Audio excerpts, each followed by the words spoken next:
Hi guys, நான் தான் அவங்க எஸ்எஸ்டி தமிழை. நம்ம சேனலில் யாருமே சப்ஸ்கிரைபே பண்ண மாட்டேறீங்க கைஸ். மனசு கஷ்டமாக இருக்குது கைஸ். சப்ஸ்கிரைப் மட்டும் பண்ணுங்க கைஸ். உங்கள் வெட்டாக தூக்கிட்டு வருது பார்த்தீங்களா? ஹார்ட்டு நம்ம தான் இறங்கணுன்னே பிடிக்கிறப்ப ஹார்ட்டை பிடிக்க விடாமல் அடிக்க வரான் பாருங்க கைஸ். இருங்க, ஒரு வாழை மட்டும் போட்டுப்போம். இங்கே பாருங்க, இவனையும் போட்டானுங்க. இல்லை, அடிக்க விட மாட்டானுங்க. இந்த சோலாரால் அதுதான் பிரச்சனை. ஹார்ட்டை பிடிச்சி உட்காந்துவானுங்க. நம்மளுக்கு ஹார்ட் ஏறிட்டு மோஸ்ட்டை போட்டுட்டு ஒருத்தனை சுற்றி அடிக்கணுங்க. யாரா நீ? சாப்பிட அவ்வளோதான். நம்மளை ஒருத்தனை போட்டுருவோம், நம்மளை ஒருத்தவங்க போட்டுருவான். ஒருத்தனை டேமேஜ் கொடுத்தேன், கீழே உட்காந்து நம்ம இறங்க மாட்டோம்னு நினச்சிட்டு மெடிக்கிட்டு சுற்றுறாரு ஆள். எனக்கு அப்படியே தலையில் வச்சு முடிச்சுட்டு அவங்களுக்கு காமிக்கல. நான் இது பண்ணிட்டு இருந்தேங்க. இவன் மேகம் இது உட்பேக்கர் வச்சுருந்தான், எடுத்து வச்சேன். ஒரு எனிமி இருக்க மாதிரி தெரிஞ்சிச்சு. இருக்கானா இல்லைன்னு எனக்கே தெரில. இருக்காங்க, அவ்வளோதான். சாவிடா.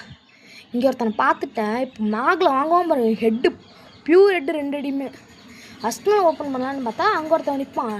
டப்பு டிப்புன்னு போட்டு அவனையும் நாக்கடிச்சாச்சு. இங்கே கடைசி சோன் வந்தாச்சு காய்ஸ். இந்த மேட்ச் நம்மளால் போய் அடிக்க முடியல, மன்னிச்சிக்கோங்க. உங்கள் அக்கா யாரை கார் எடுத்துகிட்டு வந்து விட்டா, அதுக்குள்ளே தான் இருக்கா. இவளை எப்படியாச்சும் போட்டு தரணும். பொம்மை வேறு போட்டு விட்டான்னு நினைக்கிறேன். இப்போ தான் போடுறா. அவ்வளோ சாவு பொம்மை வேறு. ப்ளீஸ் காய்ஸ், சப்ஸ்கிரைப் பண்ணுங்கள். பை காய்ஸ், மீண்டும் சந்திப்போம்.